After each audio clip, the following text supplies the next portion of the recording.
I have heard so many songs, listened to 1,000 tongues, but there is one that sounds above them all.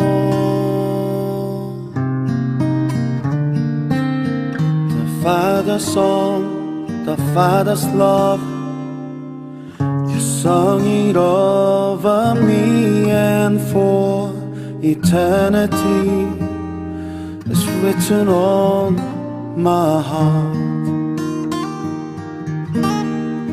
Heaven's perfect melody, the Creator's symphony,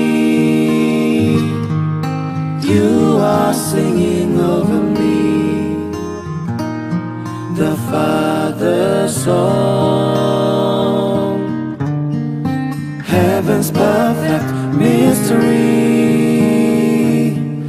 the King of love has sent for me, and now you're singing over me, the Father's song.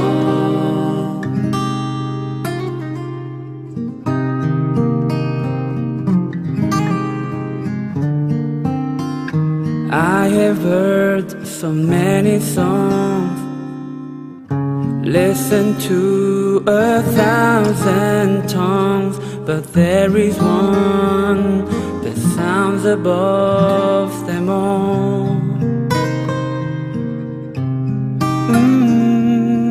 Sounds above them all.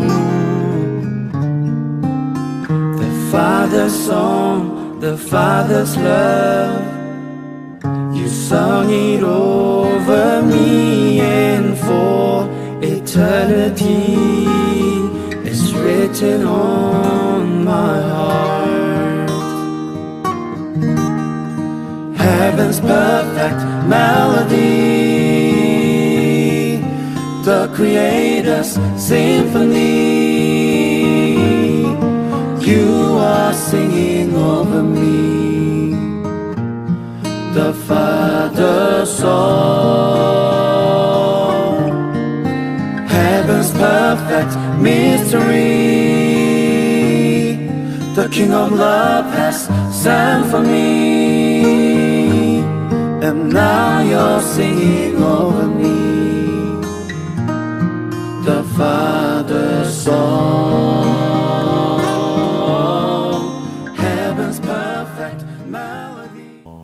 그 성적표 가지고는 엄마한테 보여드리면 거의 작살날 게 뻔해서 숨길 때까지 숨기다가 결국 숫자를 고쳤습니다. 어머니한테 갖다 주고 어머니 성적표 보셨는데 그날 죽도록 맞았습니다. 저녁이 되어서 학교에 돌아오신 큰형님이 엄마 얘기를 듣고는 더 저를 쥐어박았어요. 옆에서 어머니가 보시더니 불쌍했는지 저녁에 짜장면 사주셨는데 말 그대로 참 슬픈 짜장.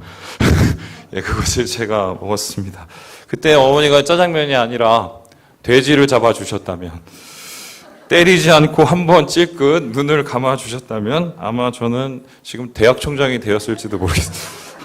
예, 하지만 얻어맞고 짜장면 먹고 오늘 여러분 앞에 이 자리에 섰습니다. 그래서 최소한 저처럼 실수하신 분들, 뭐 그런 기억이 있으신 분들의 마음을 제가 잘 압니다. 잘 오셨습니다. 얻어맞고 짜장면 먹은 목사가 여러분 앞에서 또 여러분을 진심으로 환영합니다. 오늘 교회 생일인데요.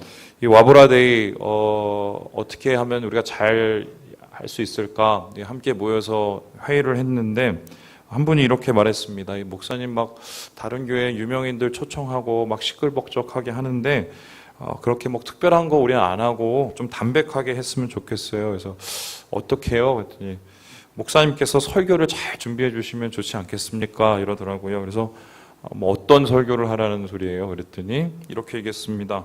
쉬우면서도 뻔하지 않고 재미있으면서도 감동이 있는 그런 말씀이면 좋겠어요. 한마디로 죽으라는 소린데요. 예, 어떤 목사님처럼 감동 제조기도 아니고 언어의 유희왕도 아닌데 얻어맞고 짜장면 먹은 목사가 뭘 할 수 있겠습니까? 그래서 하나님 앞에 제가 기도를 했습니다. 하나님, 어떻게 말씀 전해야 되나요? 무슨 말씀을 해야 되나요? 이렇게 몇 주 동안 말씀 보면서 묵상하고 기도를 했는데 하나님이 저한테 이렇게 마음 가운데 마음을 주셨어요. 하나님 뭐라고 그랬냐면 말을 전하지 말고 마음을 전하라고 하시더라고요. 말을 전하지 말고 마음을 전하라고. 그래서 그래서 하나님 그랬어요. 그러면 하나님 마음을 제가 잘 전달하면 되는데 하나님 마음을 어떻게 전달할까요? 무슨 말씀으로 전달할까요? 했을 때 하나님께서 이 말씀을 저에게 주셨습니다. 우리 같이 한번 읽어보죠. 시작. 야곱아, 너를 창조하신 여호와께서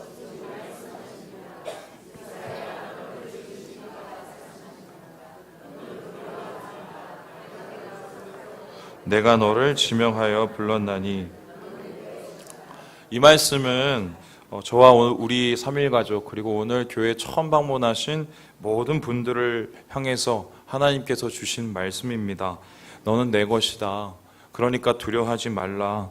나는 너를 만든 하나님이다. 어떤 분은 이 말씀이 굉장히 은혜로울 것입니다. 그렇지. 하나님이시지. 나를 만드셨지. 나를 구원하시지. 나에게 함께 해주시지. 그러나 어떤 분은 이 말씀이 의문으로 다가올 수 있습니다. 그래? 하나님이 함께 한다고? 내가 하나님 거라고? 하나님이 나를 만드셨다고? 그런데 왜 나를 이렇게 버려두시지? 또 어떤 분에게는 부담으로 다가올 수 있겠습니다. 내가 하나님 거라고? 나를 만드셨다고? 나와 함께 하신다고? 내가 이렇게 엉망인데? 그런데 이제 본문의 말씀을 처음 들었던 이스라엘도 이 하나님께서 베푸신 이 축복의 언어들이 낯설고 납득이 안 가는 건 비슷했던 것 같습니다. 그 이유는 한 3가지 정도로 볼 수 있는데요. 이 첫 번째로 너무 뜬금이 없었기 때문이에요. 너무 뜬금이 없다. 우리 함께 42장 25절의 말씀을 읽어봅니다. 시작. 그러므로 여호와께서 맹렬한 진노와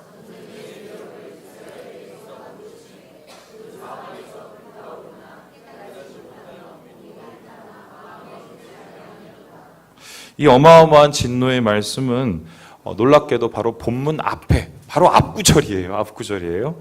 하나님의 축복의 메시지가 전해지기 바로 직전 맹렬한 하나님의 진노와 심판이 선포된 것입니다. 그 맹렬함이 어느 정도의 수준이었나? 이스라엘 백성 가운데 전쟁의 불길이 그치지 않을 정도였습니다. 이렇게 무자비해 보이는 하나님의 진노, 심판은 이유가 있었는데요. 이스라엘이 계속 죄를 지었기 때문입니다. 돌아서지 않았기 때문입니다. 돌아서기는커녕 마음을 쓰지도 않고 깨닫지도 않았습니다. 귀를 막고 눈을 감았죠. 모른 척 했습니다. 이 아내가 요즘 밤마다 아이들과 실랑이를 하고 있거든요. 저는 딸 하나, 아들 하나 이렇게 있습니다. 요는 이렇습니다. 아이들이 말을 씹습니다. 아내 말을 씹어요. 그래서 아내는 정말 아이들한테 잘하거든요. 어느 정도냐면 제가 아내의 남편이 아니라 아내의 자식으로 태어나지 못한 게 후회할 정도입니다. 그런데 그렇게 친절한 엄마가 순식간에 돌변합니다. 샤우팅하고 심한 경우 작은 방 문 닫고 들어가서 안 나옵니다. 요셉아, 10시 되기 전에 꼭 씻어야 돼. 예지야, 요것만 보고 꼭 목욕하는 거야? 약속했어? 10시가 다가오고 요것도 끝납니다. 그런데 아이들은 안 씻습니다. 화장실에 들어가지 않습니다. 아내가 되풀이해서 몇 번을 얘기합니다. 그런데 여전히 요지부동입니다. 심지어는 눈앞에서 딴짓을 하기까지 합니다. 아니면 엄마한테 떼를 쓰지요. 아내가 결국 화가 나고 폭발합니다. 그래서 이 문고리를 잡고 들어가 버리게 되죠. 한 번은 애들이 나를 닮았다고 하면서 옆에 있는 저를 괜히 혼낸 적도 있어요. 아내가 소리를 지르고 방에 들어가면 애들의 태도가 급변하는데요. 갑자기 빨라집니다. 그래서 일어나서 막 옷을 재빠르게 벗고 화장실로 들어가고, 또 심한 경우는 예지가 어머니가 들어간 그 문고리를 잡고 펑펑 울면서 회개를 합니다. 엄마 잘못했어요. 다음부터는 안 그럴게요. 빨리 나오세요. 예. 그런데 이스라엘은 이 지경도 아니었어요. 이것보다 훨씬 심각했습니다. 한 해, 두 해가 아니라 몇백 년 동안 하나님 말씀을 내내 씹어왔습니다. 싫은 짓만 골라 하고 죄를 멈추지 않았습니다. 그러므로 하나님의 맹렬한 분노와 심판은 당연한 것이죠. 이스라엘의 과거를 생각하면 예정된 결과였던 것입니다. 그렇다면 이 말씀 42장 25절에 이은 이 43장 1절의 말씀은 너는 두려워하지 말라, 너는 내 것이다, 어울리지 않아요. 더 어울리는 것은 이겁니다. 이제 좀 내가 두렵냐? 쓴맛뿐이 나와 이제 니네 포기할 거야. 이게 더 맞거든요, 논리적으로. 그런데 하나님의 반응과 말씀이 이상해요. 뜬금없어요. 갑작스럽게 아무런 중간 얘기도 없고 뜬금없이 축복을 막 퍼부으십니다. 바로 전까지 맹렬하게 화를 내시던 분이 갑자기 축복을 전하는 폭포수가 되어버리는 거죠. 만약 주위에 이런 분이 있다면 정상으로 생각하기 힘들지 않겠어요? 약이 필요하신 분이라고 아마 생각할 거예요. 두 번째로 이스라엘 백성에게 이 하나님의 축복이 납득할 수 없었던 이유가 뭐냐? 우리 같이 한번 읽어볼까요? 시작. 아무 이유 아무런 이유도 없어요. 뜬금도 없고 아무 이유가 없었기 때문입니다. 여러분, 어떻게 그래도 하나님의 행동이 이유가 없을 수 있겠나? 우리가 발견하지 못한 분명한 뭔가가 있을 거야. 이런 바람에도 불구하고 말씀을 읽어보면은 이유를 찾기가 되게 힘들어요. 본문에서 하나님은 그냥 이 사람들에 대해서 이렇게 평가를 하시는데요. 8절의 말씀을 같이 한번 읽어보겠습니다. 시작. 눈이 있어도 보지 못하고 이스라엘 백성은 하나님의 진노를 받아 바벨론으로 끌려가지요. 거기서 70년이 넘게 모진 이 종살이를 합니다. 하나님의 심판 가운데 있는 이스라엘. 그런데 하나님은 그들을 향해서 선포를 합니다. 내가 너희들을 사랑한다. 내가 너희들을 축복한다. 내가 너희들을 구원한다. 두려워하지 말라. 여러분, 이런 갑작스러운 축복의 메시지는 최소한 이유를 요구하지 않겠어요? 예를 들어서 이런 것 아닙니까? 종살이를 하면서 우리가 너무 하나님한테 잘못했구나. 뉘우친다던가 뭔가 변화해야겠다는 결단을 보인다던가 이런 얘기가 있어야 말이 맞아요. 그러면 두려워하지 말라, 내 것이다, 구원해 주겠다는 말씀이 납득이 됩니다. 그러나 본문에는 이스라엘의 변화에 대한 언급이 하나도 없어요. 하나도 없어요. 똑같아요. 솔직히 말하면 더 나쁩니다. 오히려 이스라엘 백성은 극단적인 영적 침체 가운데 있습니다.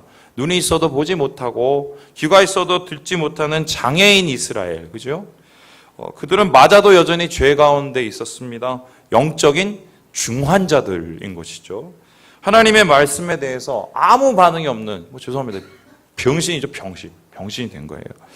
사역하면서 실제로 비슷한 분들 많이 만났는데요.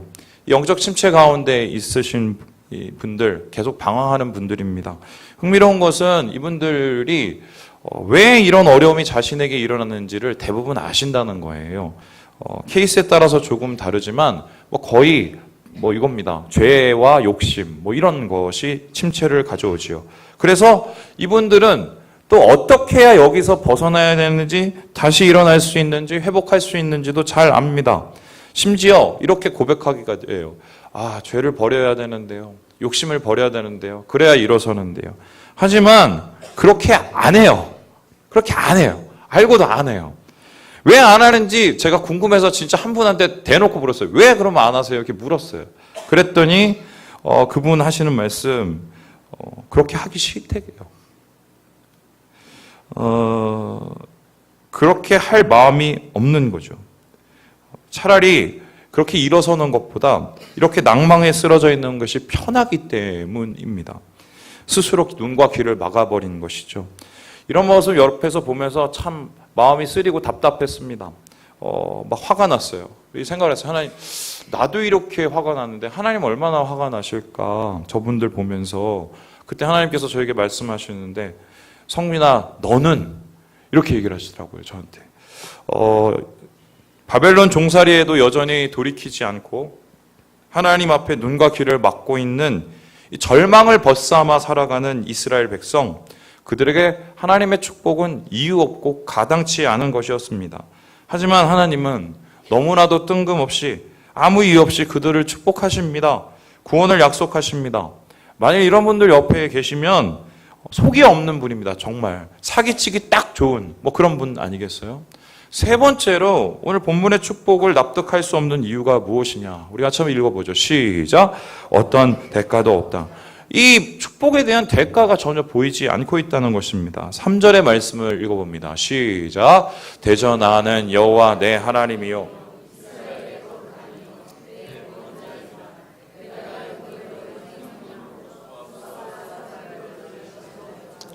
여기서 속량물이라는 단어를 잘 지켜보시면 이 히브리어 코페르라는 것인데요. 다른 말로 표현하면 몸값입니다. 오늘날 막 야구 선수들, 스포츠 선수들 몸값이 몇백억, 몇천억 뭐 이렇게 하는 천몇백억 하는 분들 있죠. 하나님께서 이스라엘 백성의 몸값을 어느 정도로 잡으셨냐? 애굽과 구스와 스바 이상이라고 합니다.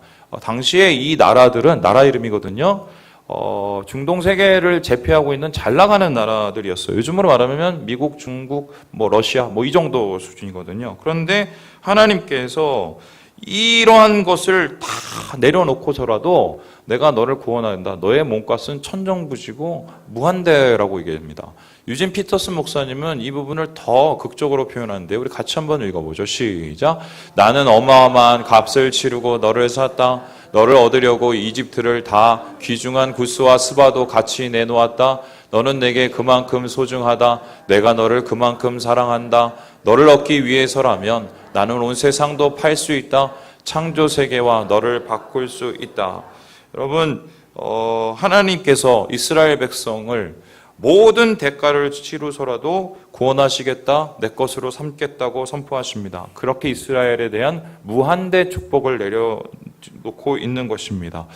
얼마 전부터 우리 젊은이들 사이에 퍼지는 이 말이 하나가 있습니다. 그게 뭐냐면 결정장애라는 말입니다. 들어보셨어요?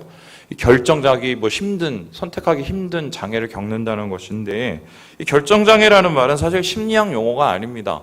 정확하게 표현을 하면은 햄릿 증후군이에요. 햄릿 아시죠? To be or not to be, that is question. 죽느냐, 사느냐, 이것이 문제로다. 이렇게 한 이 셰익스피어의 희곡이지요.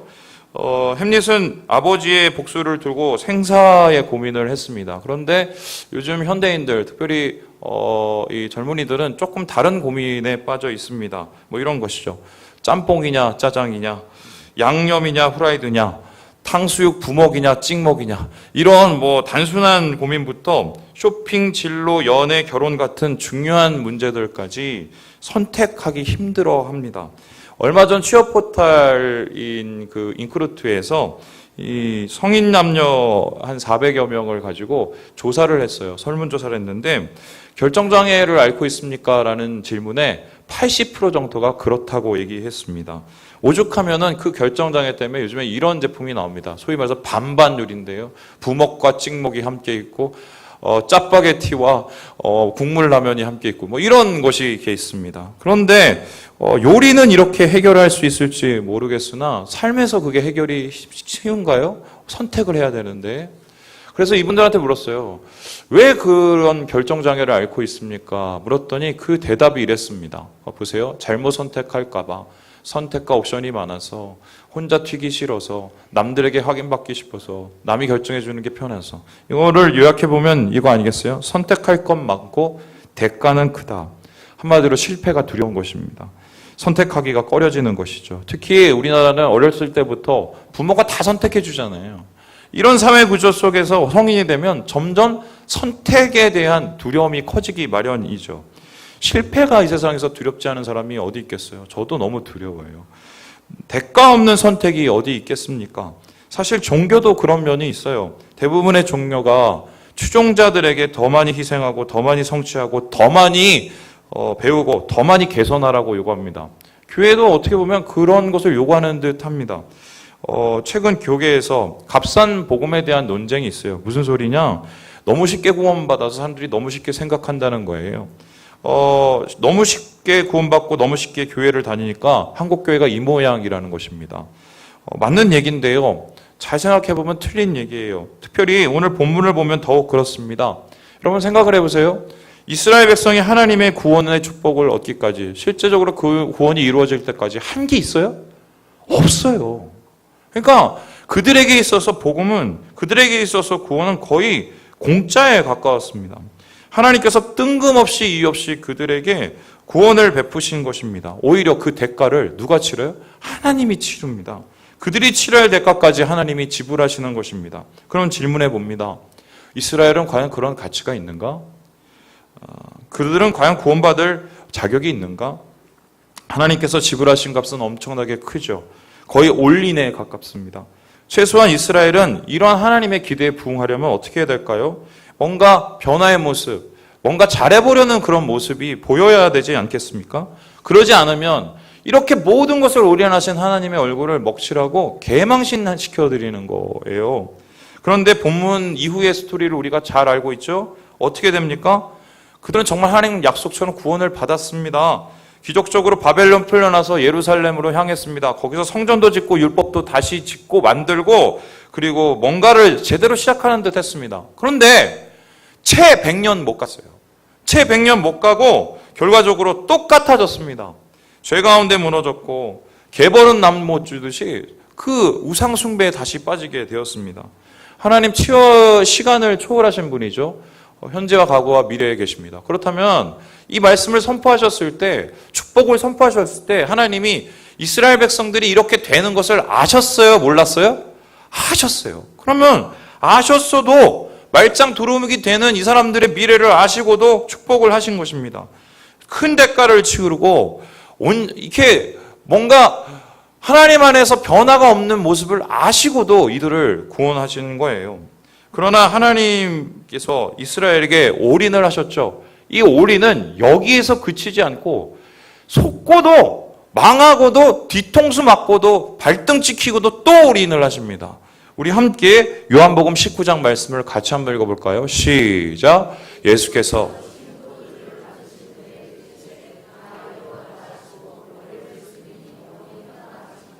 여기서 다 이루었다는 이 말은 테텔레스타이라는 헬라어인데 직역하면요, 다 지불했다, 다 치렀다, 다 갚았다라는 뜻이에요.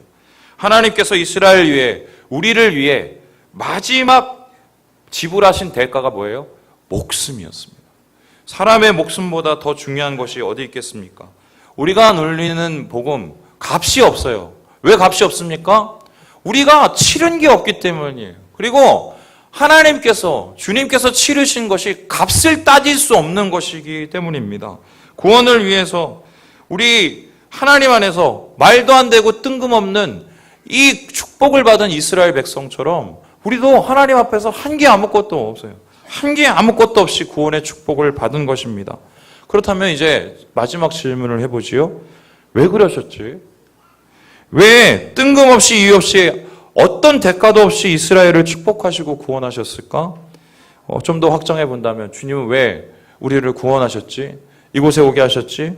예수님 믿게 하셨지? 천국 가게 하시지? 이사야는 납득할 수 없는 이 하나님의 마음을 이렇게 전합니다. 우리 6절 7절 말씀 같이 한번 읽어봅니다. 시작. 내가 북쪽에서 이르기를 내놓으라. 남쪽에게 이르기를 가두어 두지 말라. 내 아들들을 먼 곳에서 이끌며 내 딸들을 땅 끝에서 오게 하며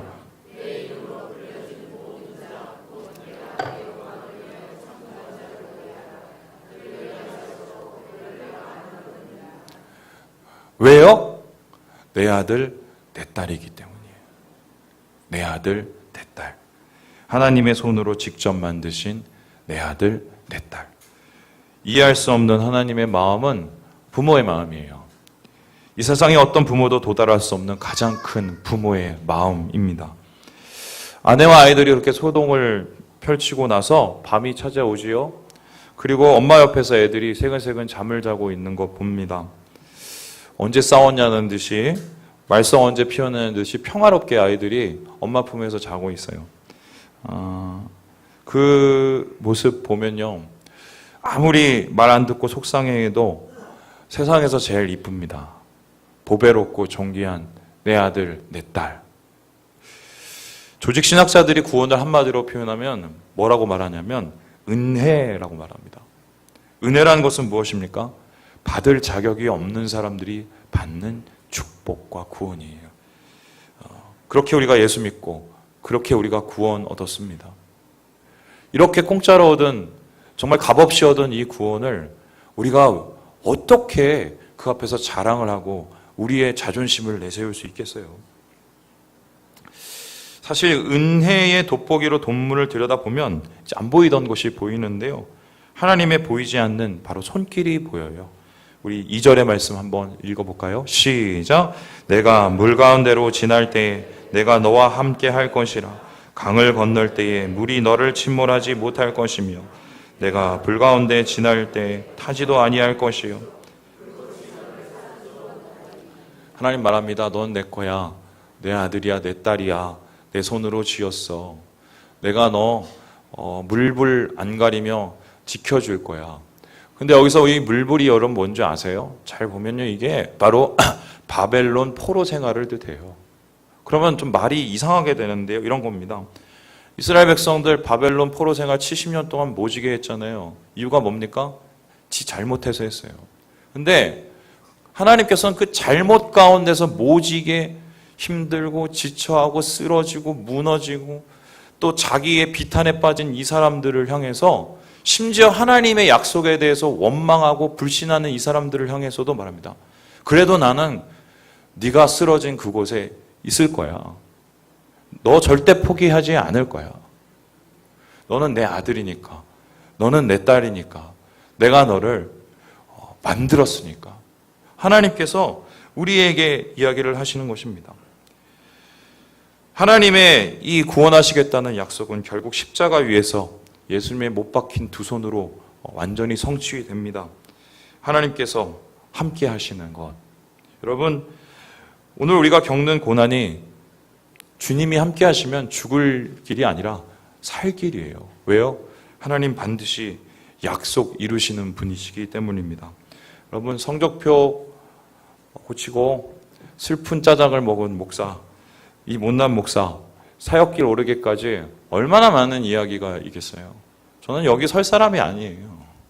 또 뿐만 아니라 사역 시작하고 나서 하나님 앞에 죄 지은 것 따지면 한도 끝도 없습니다.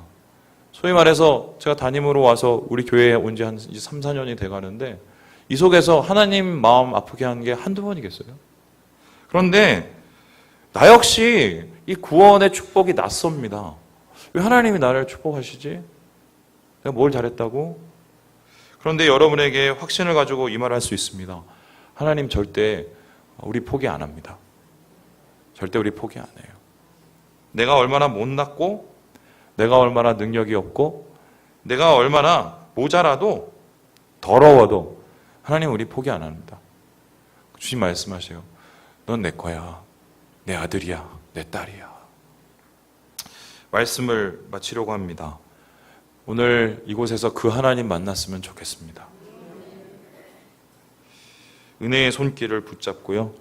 절망의 자리에 일어나셔서 주의 구원을 누리시는 우리 모든 가족들 되시기를 주님의 이름으로 축원합니다. 기도하겠습니다.